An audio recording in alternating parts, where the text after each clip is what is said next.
은혜 받으실 하나님 말씀은 신약 성경 누가복음 7장 2절로부터 10절까지의 말씀입니다. 신약 성경 누가복음 7장 2절로부터 10절까지의 말씀을 다 함께 봉독하겠습니다. 어떤 백부장의 사랑하는 종이 병들어 죽게 되었더니 예수의 소문을 듣고 유대인의 장로 몇 사람을 예수께 보내어 오셔서 그 종을 구해 주시기를 정한지라. 이에 그들이 예수께 나와 간절히 구하여 이르되 이 일을 하시면 사람에게는 합당하나이다. 그가 우리 민족을 사랑하고 또한 우리를 위하여 회당을 지었나이다 하니, 예수께서 함께 가실새 이에 그 집이 멀지 아니하여 백부장이 벗들을 보내어 이르되 주여 수고하시지 마옵소서. 내 집에 들어오심을 나는 감당하지 못하겠나이다. 그러므로 내가 주께 나아가기도 감당하지 못할 줄을 알았나이다. 말씀만 하사 내 하인을 낫게 하소서. 나도 남이 수하에 든 사람이요 내 아래에도 병사가 있으니 이더러 가라 하면 가고 저더러 오라 하면 오고 내 정도로 이것을 하라 하면 하나이다.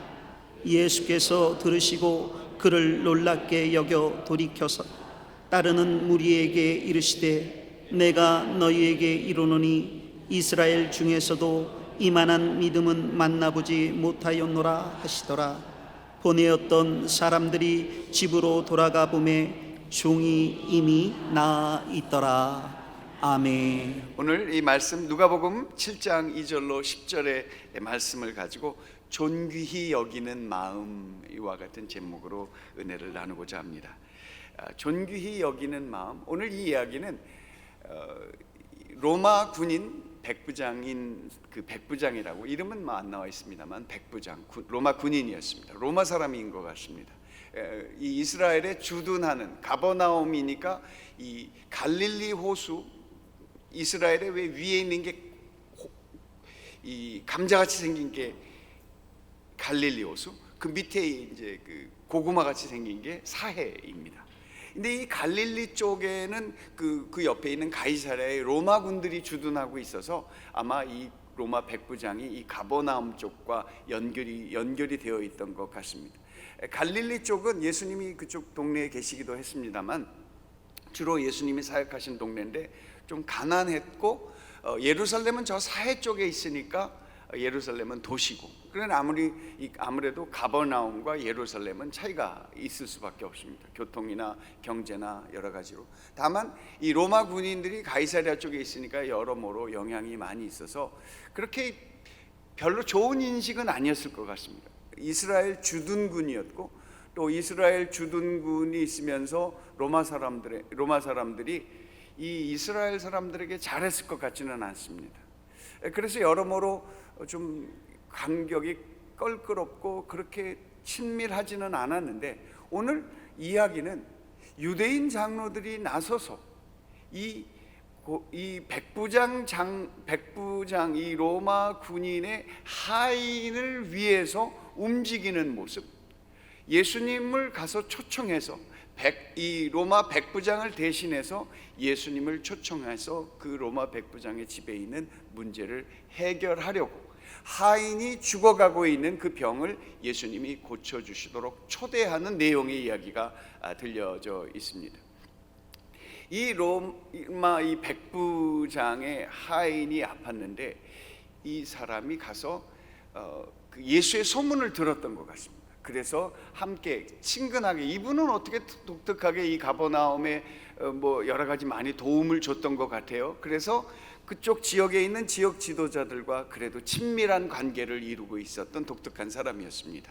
그래서 그분들에게 부탁해서 그 잘 고치신다고 하시는 갈릴리에서 사역하시는 예수가 한번 왕래해 주십사. 그래서 그 예수의 소문을 듣고 병든 자, 눈먼 자, 귀먼 자, 가난한 자, 소외된 자를 사랑하고 품는다라는 그 얘기를 듣고 그분이 오셔서 좀 만져주시고 고쳐주셨으면 하는 마음으로 초대를 했습니다. 초대를 해서 오고 있는 동안에 여러분 한두 번은 들으셨습니다만 이 백부장이 사람들을 보내서 오시지 않으셔도 좋습니다. 거기서 그냥 말씀만 하셔도 우리 하인이 낫겠습니다 라고 이야기를 하니 예수님이 깜짝 놀라셨습니다. 그래서 이스라엘 가운데서 이만한 믿음을 가진 사람을 보지 못했다. 그 사람이 갖고 있는 이 믿음을 칭찬하고, 더 놀라운 사실은 예수님이 그 집에 들어갔는지 안 들어갔는지에 대해서는 본문에 정확하게 기록되어 있지 않습니다. 그냥 상상컨대 안 들어가실 수 있을 가능성이 많습니다. 그런데 하인이 그 예수님이 말씀하시는 그때에 났던 것 아닌가 하는 생각을 갖게 됩니다.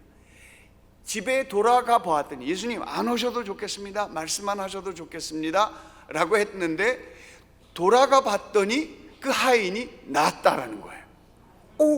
어떻게 낫지? 글쎄 여러분들이 간 사이에 그냥 갑자기 나버렸어요.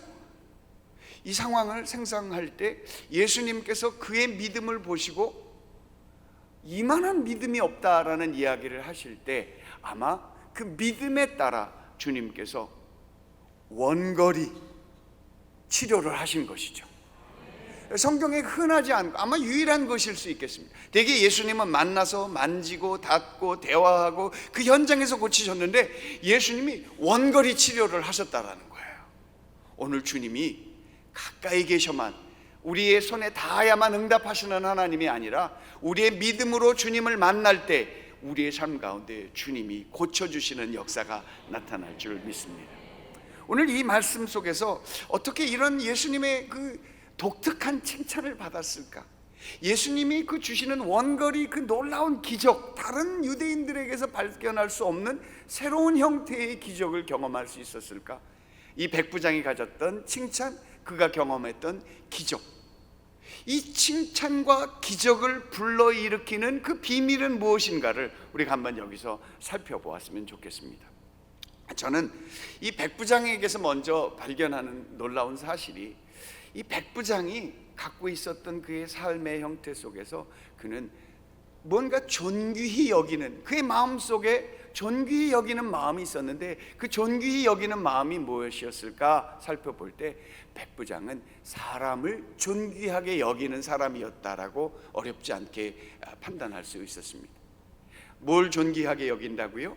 사람을 존귀하게 여기는 사람이었습니다. 영어로 표현하자면 respect and honor.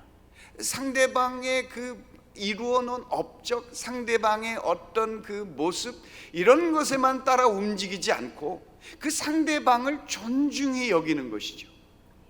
백부장이 가졌던 모습이 바로 그것이었습니다. 어떻게 추론할 수 있었나? 성경에 보면 이 유대인 장로들, 그 지역의 그 유대인 리더들이 예수님께 가갖고 이 사람을 천거할 때 그 천거의 내용이 그랬습니다. 이 사람은 이스라엘 민족을 사랑하는 사람입니다. 우리의 비록 지역이 가난하지만 이 지역을 돕는 우리 스스로 할 수도 없었지만 이 로마 백부장이 아무래도 뭐 로마에 소속돼 있고 백부장이면 역량이 있으니 돈도 좀 있었는지 이 사람이 우리 회당 지을 때도 도와줬습니다. 그러니까 이 백부장은 이미 유대인과 그 지역 사람들의, 그 지역에 있는 사람들, 그 유대인들, 그 지도자들에게 이미 인정을 받았던 사람들이었다라는 거죠. 여러분, 사람들한테 인정받을 때요, 뭔가 우리가 많이 기여하고 많이 축복하는 것도 사람들에게 인정받을 수도 있지만 진짜 우리가 뭔가 마음이 움직여서 나설 수 있는 일은 그 사람 마음을 얻었을 때 움직일 수 있는 것입니다. 저 사람은 어려울 때 내가 나서야 되겠다, 내가 이 사람 나서지 않으면 어떻게 할 수 있을까? 라는 마음을 얻은 것입니다. 이 한국 프로야구에 롯데 그 팀이 있는데요, 뭐 성적과는 관계없습니다만 롯데는 요즘 한화와 바닥을 헤매고 있다고 그러죠. 근데 이 롯데 응원팀에 이 수염 허옇게 나온 머리 하얀 할아버지가 계십니다. 이분이 외국에서 오신 분이에요. 이 외국에서 오신 분이 이제 은퇴해서 돌아가야 되는데 롯데 응원단에서 이분을 가지 않도록 새로운 그 일거리를 드렸답니다. 그래서 65세 교수를 하셨는데 65세 은퇴하니까 이제 돌아가야 되는데 돌아가지 말고 여기에서 우리 응원하는데 힘이 좀 되어달라고 그분에게 특별히 이 비자 연장을 할 수 있도록 길을 열어준 거예요. 이 기사를 쭉 봤더니 이분이 롯데 경기만 있으면 비가 오나 눈이 오나 밤이나 낮이나 열심히 가갖고 롯데 화이팅, 롯데 화이팅. 저처럼 외치지는 않았습니다만 뭔가 그 롯데 환호하는 어떤 그 말이 있을 텐데, 그 롯데 사람들이 외국 사람을 인정해 줄 정도면 그 사람이 얼마만큼 열심히 했는가를 보여주는 거죠.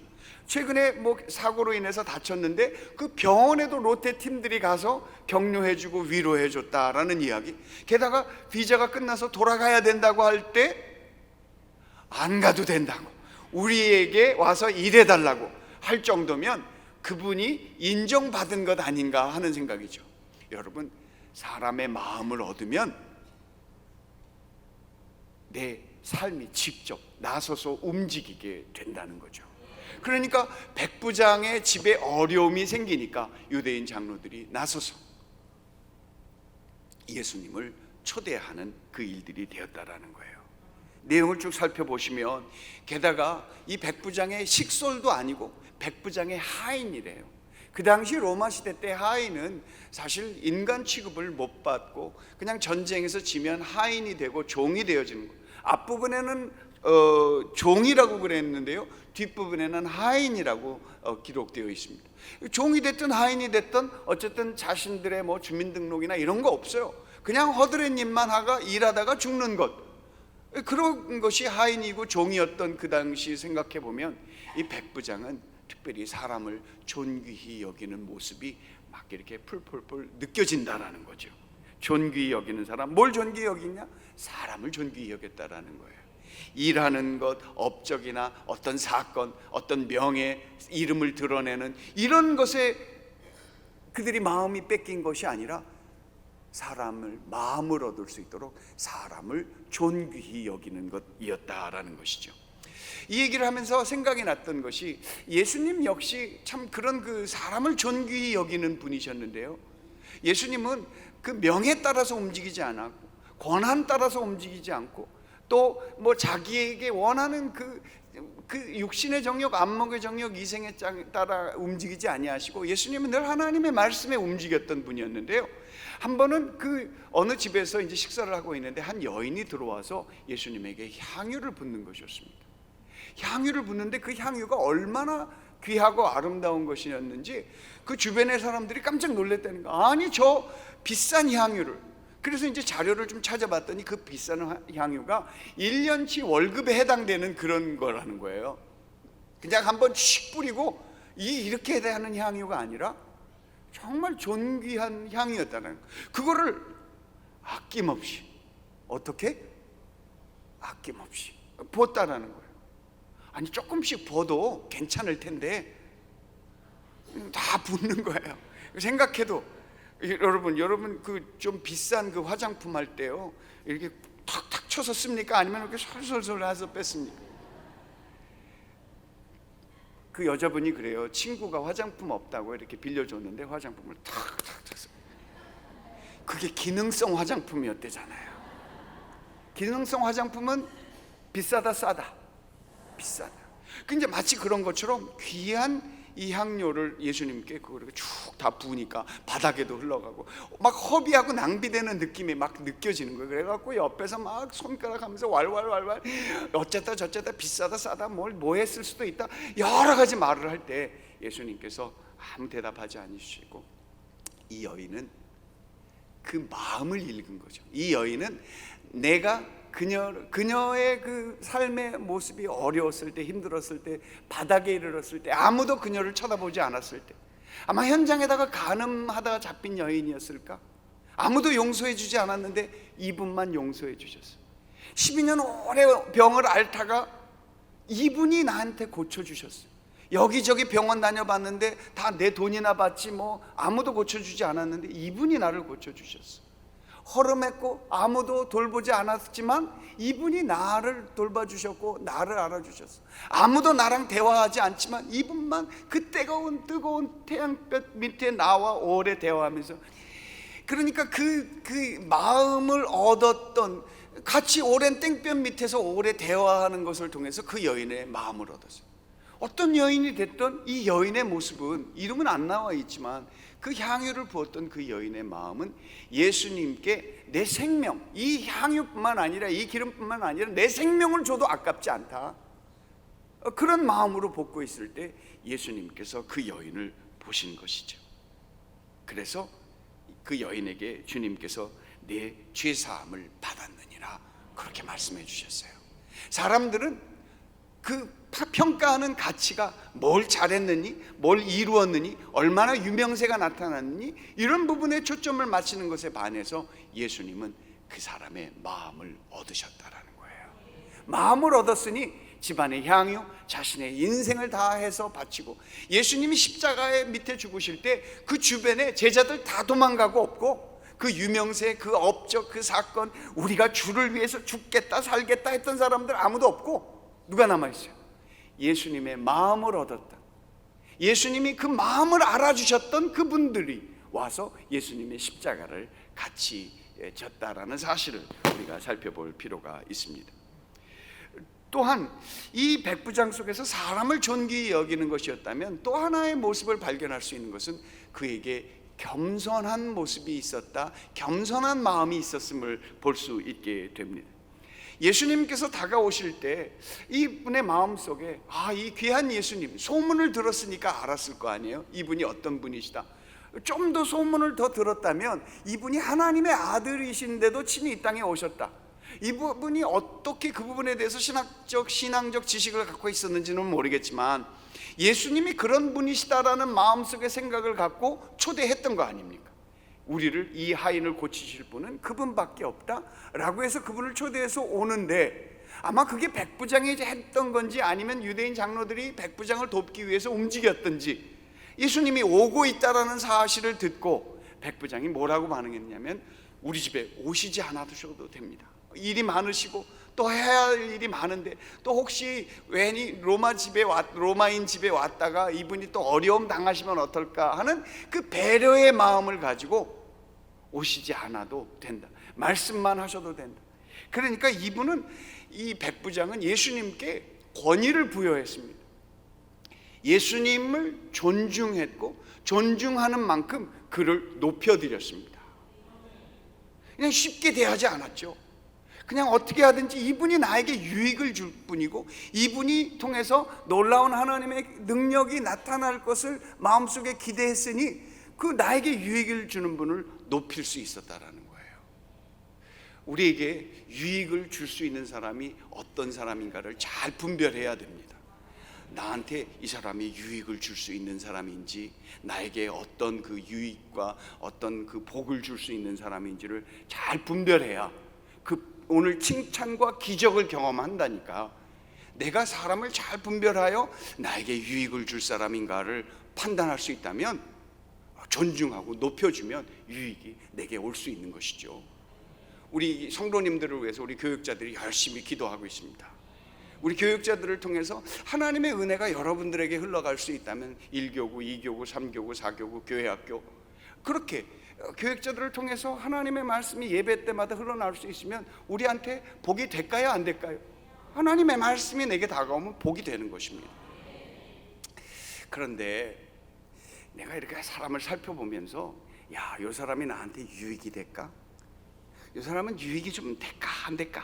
조금 안 돼, 지금 손해가 많은 것 같아.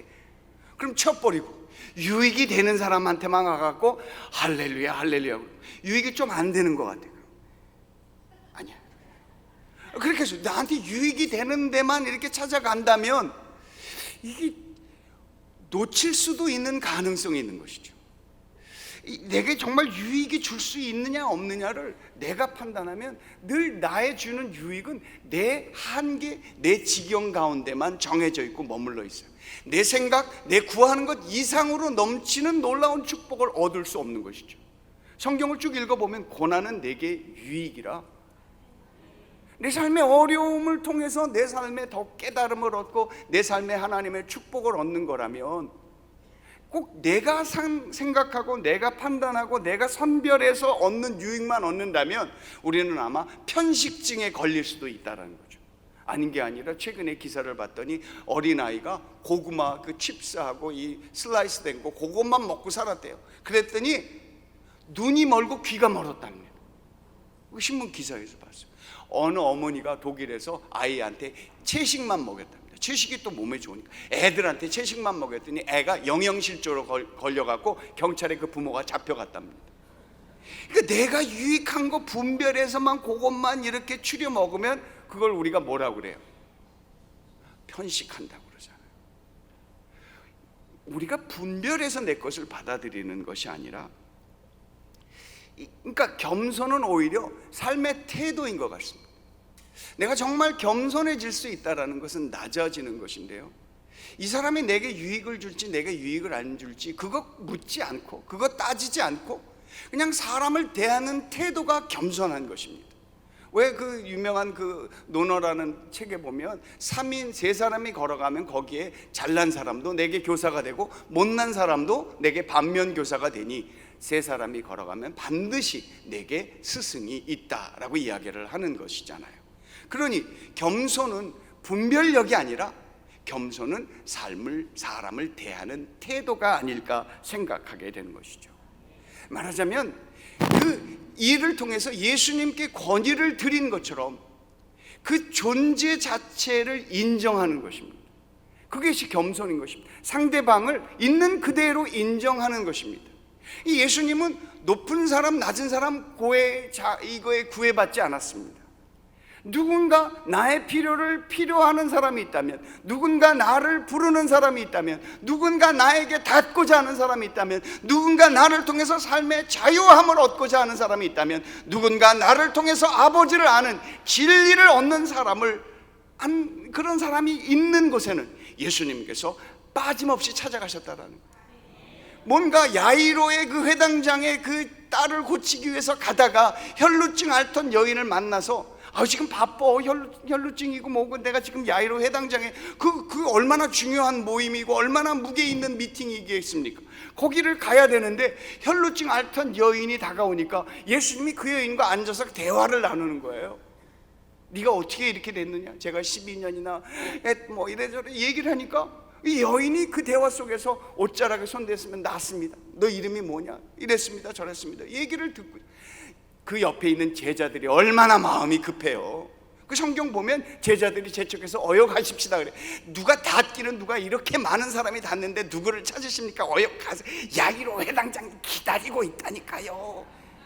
야이로 회당장하고 지금 잘 마팅만 하면 예수님의 사역의 일이 활짝 열린다니까. 저 여자 막 궁시렁대면서 빨리 가자. 야이로 회당장은 얼마나 마음이 급했을까? 우리 딸이 죽어가는데 지금 우리 딸이 얼마나 귀해요. 요즘 뭐 남 얘기 아니잖아요. 남의 나라 얘기 아니고 우리나라 얘기.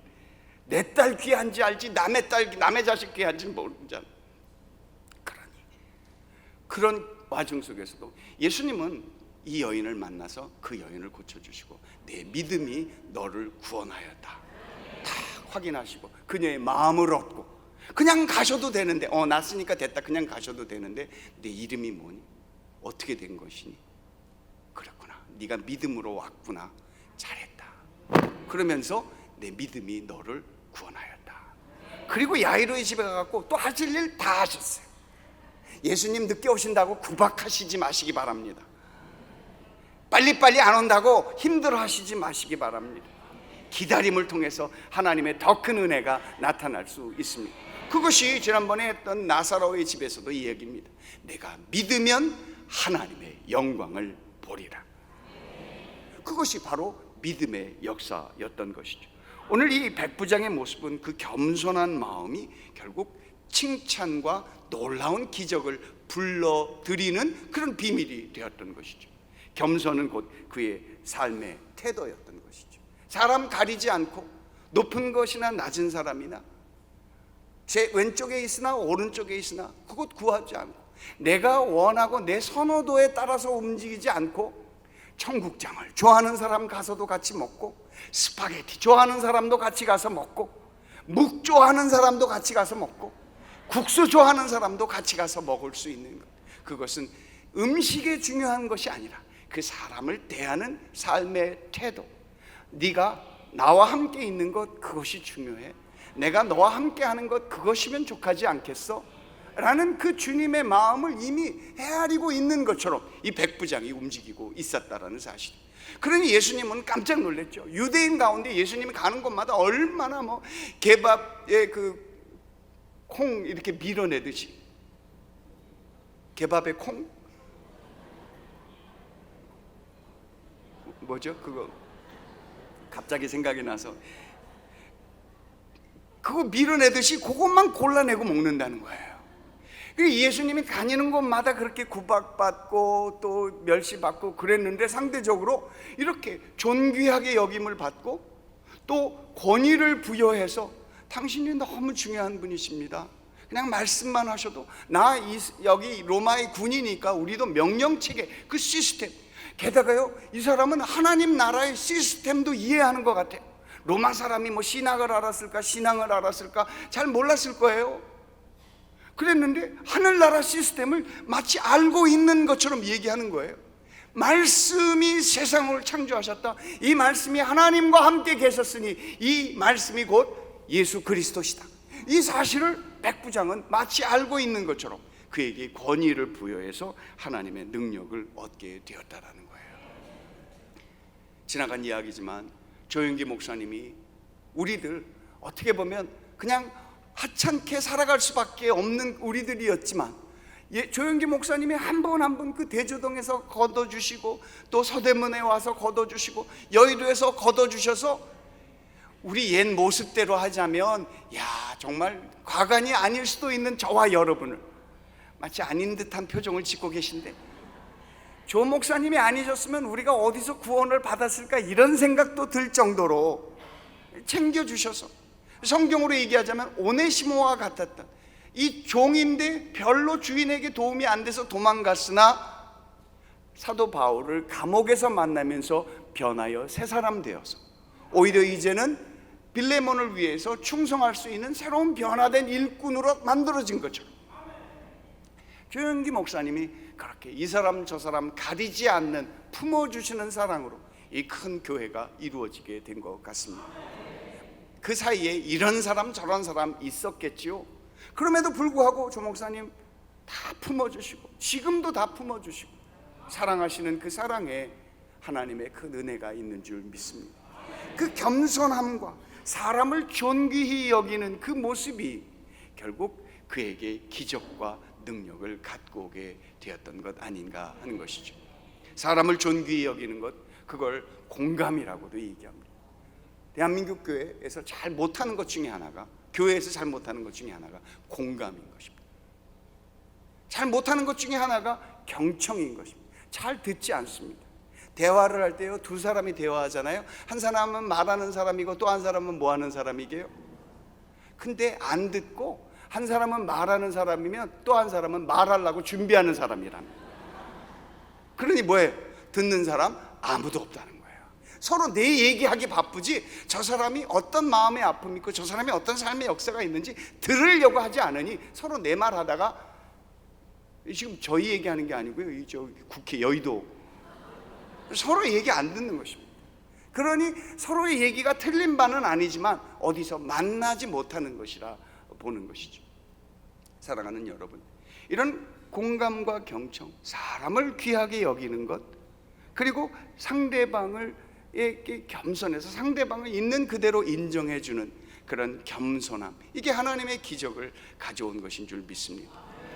예수님이 그것을 보시고 아까 말씀드렸다시피 너무 놀랐어요. 이 말씀이 낫게 하는 힘이다라는 사실을 이 사람이 어떻게 알았을까?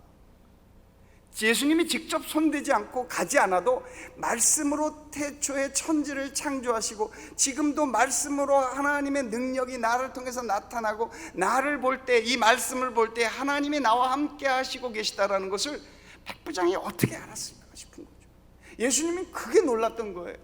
그의 존귀함, 그의 사람을 존귀히 여기는 공감, 그 사람들을 듣고 경청하는 그의 모습도 귀했지만 예수님은 정말 놀라운 게, 정말 놀랍고 놀라운 게 말씀으로 고칠 수 있다는 사실을 어떻게 알았을까?